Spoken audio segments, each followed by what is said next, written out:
is David Serpa.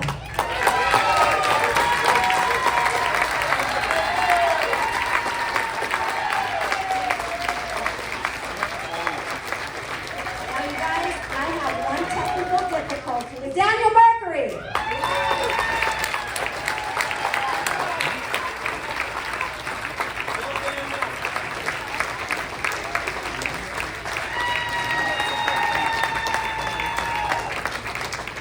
Please welcome Sheriff Chad Biano to the stage.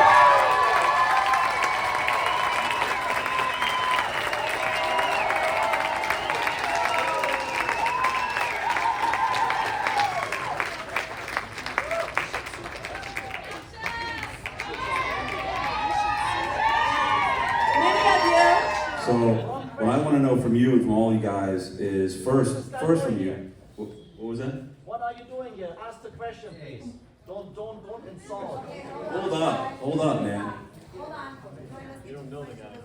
Yeah. Are you willing to take the Dem candidate out to the woodshed when fighting to win? Meaning no holds barred, go for the jugular, no bending over backwards, niceties, instead of gloves off, punch you in the face campaign to win. Because for me, it feels like the old style, the Mitt Romney style of campaigning, John McCain, is a recipe to lose. So each of you, please, if you could give us a vision for your campaign when you're on the trail. Go ahead. All right. Did you ever see my Fox News show? I don't think politeness towards the Democrats was the way I used to do that on a Sunday night. Look, I agree with you completely. We got to take these people apart for what they've done to our state. That's what I've been doing. That's what I'm out there doing the whole time. The whole time. We're going to take them apart. It is disgusting what they've done to our state. When I mentioned earlier they let us burn in the Palisades, they burned the California dream. These people must be made to pay. And I'm going to make them do it. But on top of that, I just want to say to you, by the way, I know I still have the accent, but there's a couple of things I just want to correct for you. First of all, I'm an American, just to be clear. Secondly, I'm not even English, because my parents are Hungarian. So, you're not going to pin that one on me. I don't know if Agnes Gibbony is here, our wonderful angel mom Agnes, this week in Rancho Cucamonga. She cooked me a fantastic Hungarian home-cooked meal, nearly as good as I make it. The point I want to make on that, it's not just that I'm not English in any way at all, or in my temperament. I am literally not, because just to be really clear about it, I have not only become an American, I have renounced my UK citizenship. Because I am all in for this country, all in for this beautiful state, and all in to smash this corrupt Democrat regime, kick them out of office, and turn our state around. This is where we go wrong, right? Democrat versus Republican, Republican versus Democrat. I'm sorry, I've studied this. Some of the most evil on this planet has an R in front of its name, and they're called rhinos. They're Republican name only. And I say often the Democrat is that snake at your doorstep. At least you know what they're thinking, right? The rhino, the Republican in name only, they're under your sheets and they're going to bite you in the you know what when you're not paying attention, right? Evil is evil.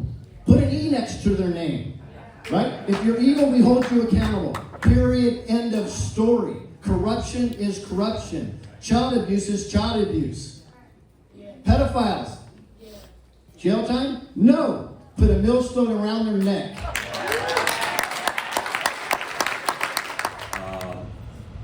So Sheriff Bianco, in June 2020, you were in a face-off with the anti-American, anti-police enemy BLM, and you took a knee. Oh my goodness. Hey, hate me all you want, it just fuels me. Just keep it coming. A few hours later, the looting started. Okay? So why should the voters trust you to hold the line next time? And what would the rest of you do differently when facing the same enemy? It's interesting that you're coming here with your attitude, but your entire question is two lies. There were 10,000 people in downtown Riverside There were 1,200 cops. 950 were my deputies, 300 were other law enforcement officers outside of that. No, I never took a knee to BLM. So here's the thing. So for all of you Republicans out there, for all of you with a brain and who can critical think, right now, I am arguably the most respected law enforcement leader in the country. Right now, I am the most respected law enforcement leader in this state.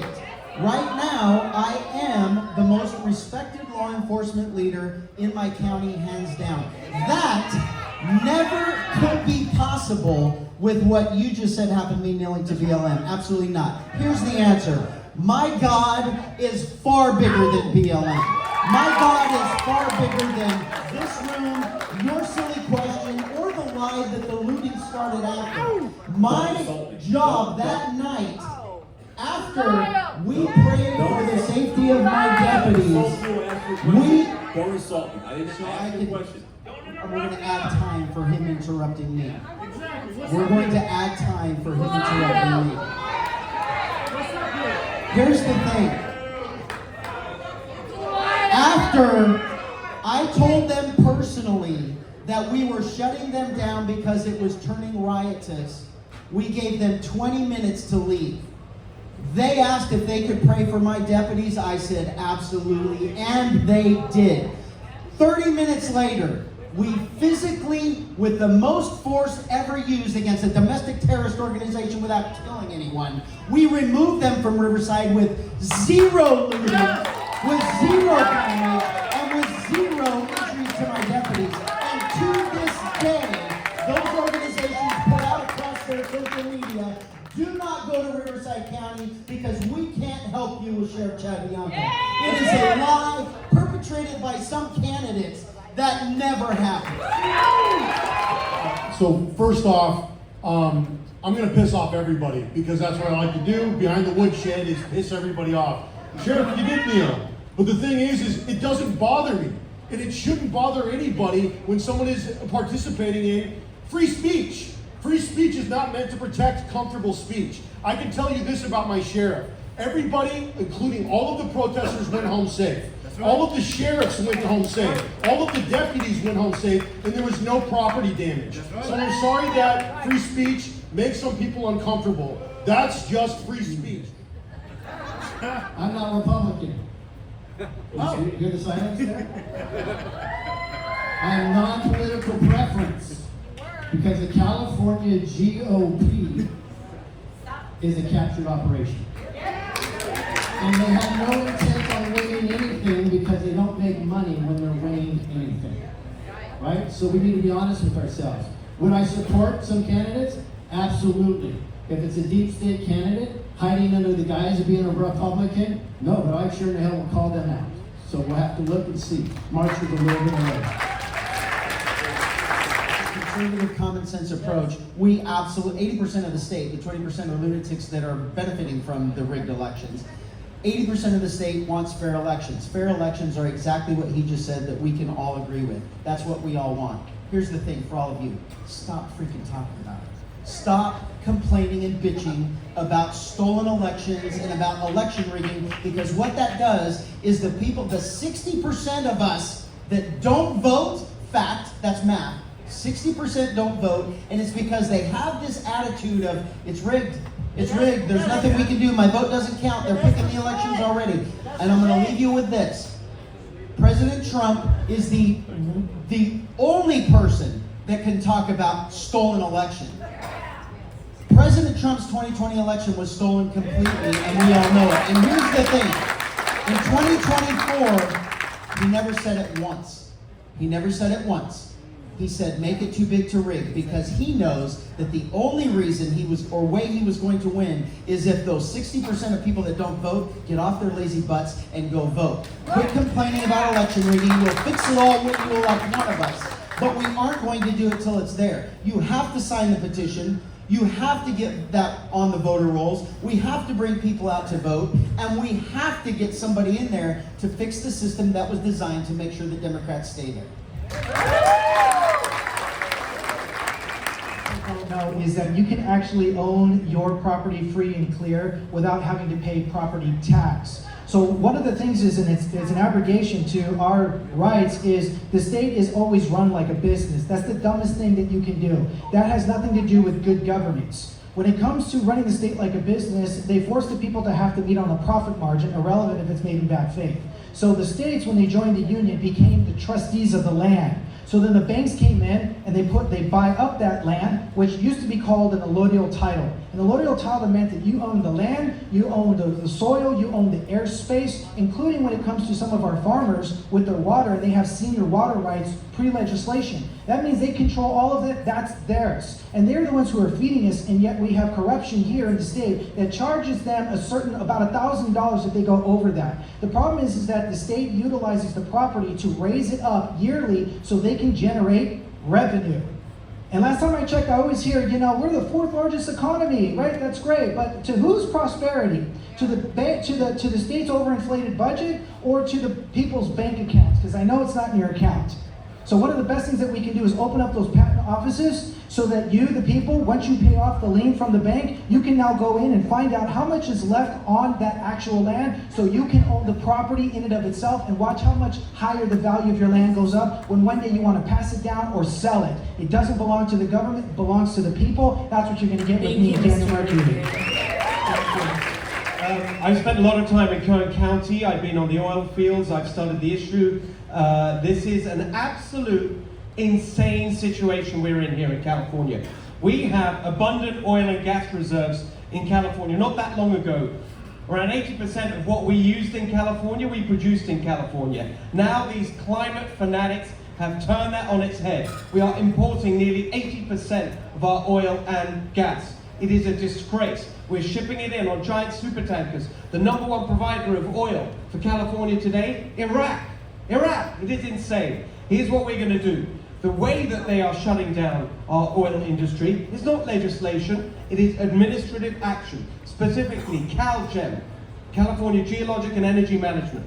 They are refusing to issue permits for maintaining existing wells, for expanding them, for drilling new wells in existing fields. I've seen it. Half the wells you look out of these oil fields aren't working. I will kick out the climate fanatics from CalGEM, put in place pro-energy people, end the ridiculous refinery regulations, produce California oil and gas, and then we won't be heading from $5 gas to $6 gas or $7 or even $8 when these refineries shut down. We'll be producing the oil here, giving business to our refineries so they stay open, and when we do all of that, we create jobs and opportunity in Kern County, and we get $3 gas in California.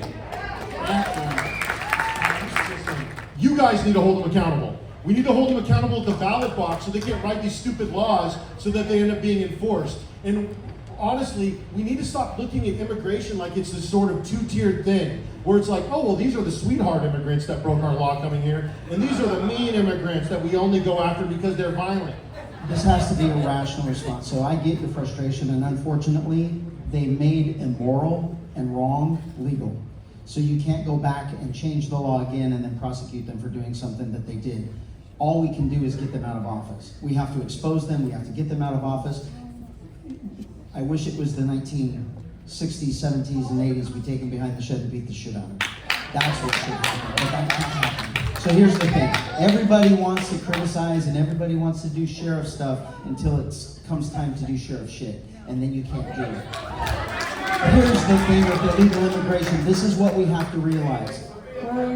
Everything with our sanctuary state, there are federal laws that control immigration, and our federal government is broken. They have not done it. Biden didn't do it for 4 years. He created this situation for President Trump to come back in and enforce them, and now use him like he's doing something illegal and wrong when all he is doing is enforcing immigration. Here's the thing that nobody wants to talk about, and this is where sometimes I get criticized. From a sheriff level, I despise sanctuary state. It is wrong. We did it right before 2017 when they changed it and prevented us from cooperating with ICE and deporting these illegal immigrants that are here illegally committing crimes and violating us in public. I cannot, as a law enforcement officer, have people that are here illegally a 16-year-old girl afraid to report to local law enforcement that she was raped because she's afraid of being deported. Local law enforcement cannot be involved in the ground level enforcement of immigration because those people will be victimized to no end, and there's nothing we would ever be able to do about it. It is absolutely morally wrong. We need to deport criminals. The federal government needs to deport the rest. That's it for today. Really appreciate you guys watching my video. As always, be sure to hit that like button, leave a comment, or please subscribe to the channel. Always appreciate it, guys. That's what's going on in California. Hey, God bless. Take care. And I'll see you all next time.